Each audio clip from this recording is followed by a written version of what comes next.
From Triple C's coach hoping Ronda Rousey makes a comeback to the UFC, to John Anik not wanting her to get an immediate title shot if she does return.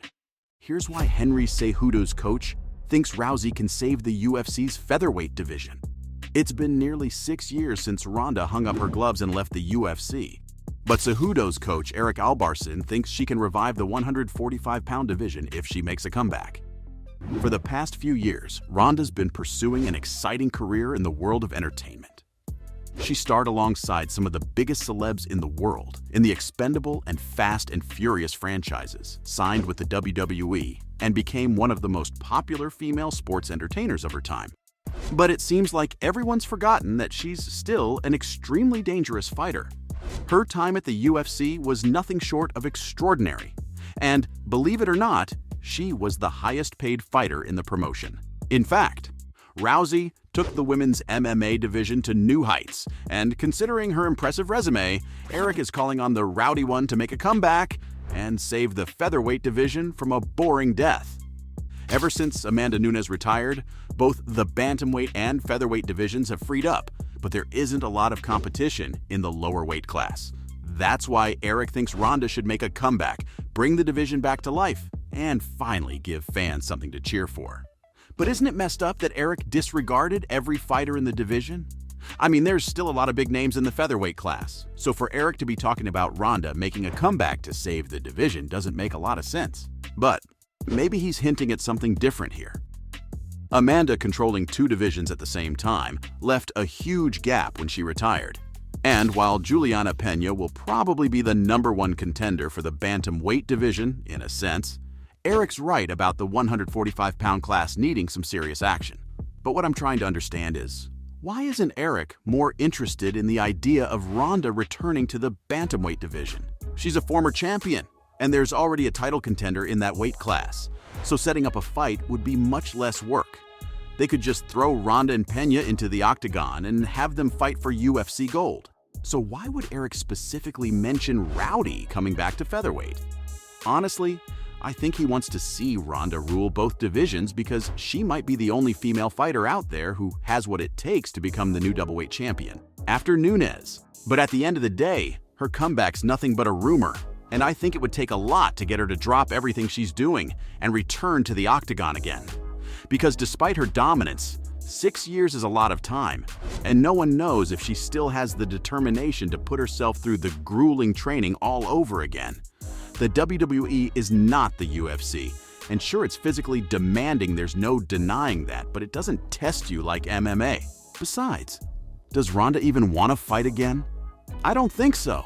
Think about it, guys. She's bringing in the money, getting all the attention and doing what she loves. Why would she ever want to give all that up to put herself in the cage again? Not only is she set to star in shows and movies in the coming years, but she has a really beefy contract with the WWE, earning her millions. I mean, any rational human being probably wouldn't want to give that up to get punched in the face for real.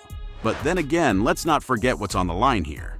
Like Eric said, there's 2 vacant titles right now, and any fighter ambitious enough to try their luck at becoming a double champ can easily have it, as long as they're willing to take the risk. But does Rousey really need to go out of her way to prove her worth? I mean, she was the baddest woman in the world a few years back, so she's done it all. But maybe a comeback would cement her position as the greatest female fighter of all time. Imagine her coming back after 6 long years and conquering not 1, but 2 divisions. If she did come back, regardless of her weight class, she'd be an easy fighter to make a fight for. And Dana White would be going crazy thinking about the pay-per-view ratings, no doubt. When you think about it, Ronda is to the women's division what McGregor was to the men's. Both of them are absolute superstars, with all the fame and money in the world, and they've both been at the top of the promotion, bringing in the most cheddar. Even now, whenever there's a rumor about Conor's comeback, the fight world goes berserk, hoping to see him inside the octagon again. And it's the same with Rousey. Fight fans would do anything to watch her fight again. Just imagine how fired up they'd be if she made her iconic, intense walk to the cage again. It's already got me thinking about her legendary arm bars, and how sick it'd be to watch her snare another arm after so many years. But from the UFC's perspective, there shouldn't be any trouble bringing her back at all. because she still hasn't lost her selling power. Ronda's still a massive name in the world of MMA, and seeing how rumors of her return alone fire fans up, you know they'd lose their minds if it actually happened. But for now, we can only dream unless Dana announces it. Lately, the UFC hasn't been keeping its promises, and I don't think fans are in the mood to get their hopes shot down again, because it's been happening with Conor's supposed comeback for the longest time now. But not everyone's excited to see Rowdy's return, and Joe Rogan's part of that club. Joe's upset because Ronda's yet another fighter who got sucked in by Hollywood and could have been the biggest female MMA superstar in the world. Heck, she only lost twice in her career, but left everything behind to star in movies. Before finally signing with the WWE, Joe went so far as calling Sylvester Stallone out, claiming his $800 million franchise destroyed Rowdy's career. But was it the money and the fame that got her to quit?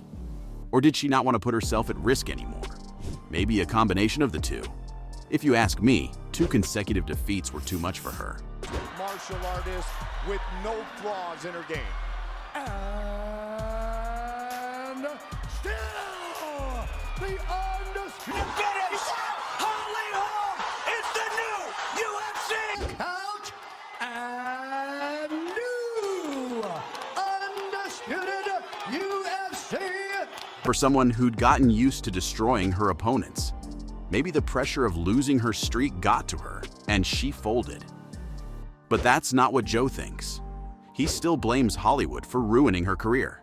You can't really blame her for doing what she wanted to do because whether you like it or not, she made a name for herself after leaving the sport behind. On the other hand, Jon Anik doesn't think she should get any special treatment. The UFC commentator thinks that if Ronda does come back, she shouldn't be given a title shot on arrival. Jon thinks she should have to earn it because it'd be extremely unfair to all the other fighters who've spent years making their way to the top to be sidelined by Ronda, who'd be coming back after so much time away. And it's not like this is the first time Jon said something like this. He held his ground when Cejudo made his comeback too, and said it was a disgrace to see how he was given a chance before other deserving fighters. I have to agree with Jon here because the guy makes a lot of sense. It would only be fair that Rousey earns her title shot since she's lost her place in the rankings. Either way, I guess you'll have to wait and see how things play out. So there you have it, from Jon Anik not wanting her to get an immediate title shot if she does return, to Triple C's coach hoping Ronda Rousey makes a comeback to the UFC. That's why Henry Cejudo's coach thinks Rowdy can save the UFC's featherweight division.